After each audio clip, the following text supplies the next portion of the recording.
Everyone Behind partnership run by Global Goals Australia. This dialogue was part of consultation to inform the implementation of the Sustainable Development Goals in Australia. Mr Assistant Speaker, it is important for all levels of government to work to implement the Sustainable Development Goals. Once the consultation is completed, Global Goals will prepare a report to the United Nations and all Australian governments and members of every parliament, including members of this place. I encourage you to read it and to inform yourself about this important global project, but you are already quite well informed. Building on the success of the Millennium Development Goals announced in 2000, the Sustainable Development Goals, or SDGs, range from reducing poverty, hunger and inequality to promoting strong economic growth, sustainable cities and cheap, clean energy. The education goal established under the SDGs is to ensure inclusive and equitable quality education and promote lifelong learning opportunities for all. Underneath each goal is a set of specific targets. I particularly want to draw the attention of the Assembly to target 2.4 under the education goal, which states that by 2030, countries should ensure that all girls and boys have access to quality early childhood development, care and pre-primary education so that they are ready for primary education. Thanks to the concerted campaigning and lobbying efforts from charities, businesses and early childhood groups, the United Nations has now recognised the critical function that early learning has on children's early development and the future prosperity of nations. Early childhood development is important not only for preparing young children for primary school, but also to help address many other objectives of the Sustainable Development Goals.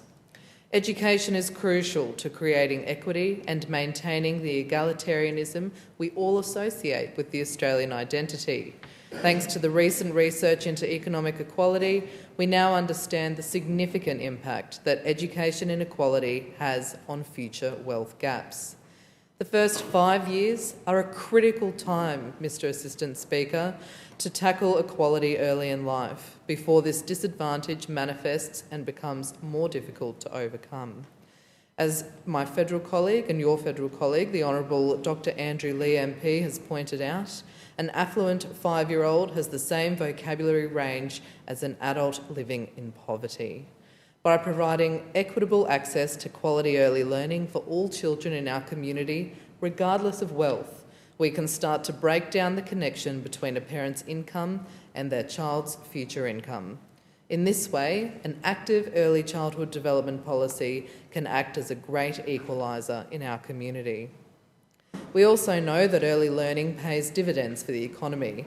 It's an efficient cost reduction measure in the long run, as it reduces the need for future government expenditure in later life on welfare and juvenile justice. Children engaged in early learning, especially from vulnerable backgrounds, have amplified language and cognitive skills, providing a strong foundation for later learning in primary, secondary and tertiary education. This in turn makes people more employable and better equipped to deal with the advanced workforce of the 21st century. Attaining gender equality is also one of the Sustainable Development Goals. Expanding access to early childhood education is also a critical factor in improving workplace productivity in our economy. By giving families the freedom to re-enter the workforce earlier than they could have on their own, we can tackle the task of achieving full employment and, importantly, achieve greater gender parity in workforce participation, as it is disproportionately women who leave paid work to raise children during their early years. I'm pleased to see the very important work that Global Goals Australia has been doing on the implementation of the Sustainable Development Goals, and I look forward to seeing the final report delivered to the ACT Government and members of this Legislative Assembly in the future. Thank you. The question is that the Assembly do now adjourn. Ms Lakuta. Thank you, Mr Assistant Speaker. I rise today to talk about Terra Mare, which is Slow Food's annual day to celebrate local eating, sustainable food production and agricultural biodiversity. It's been held on December the 10th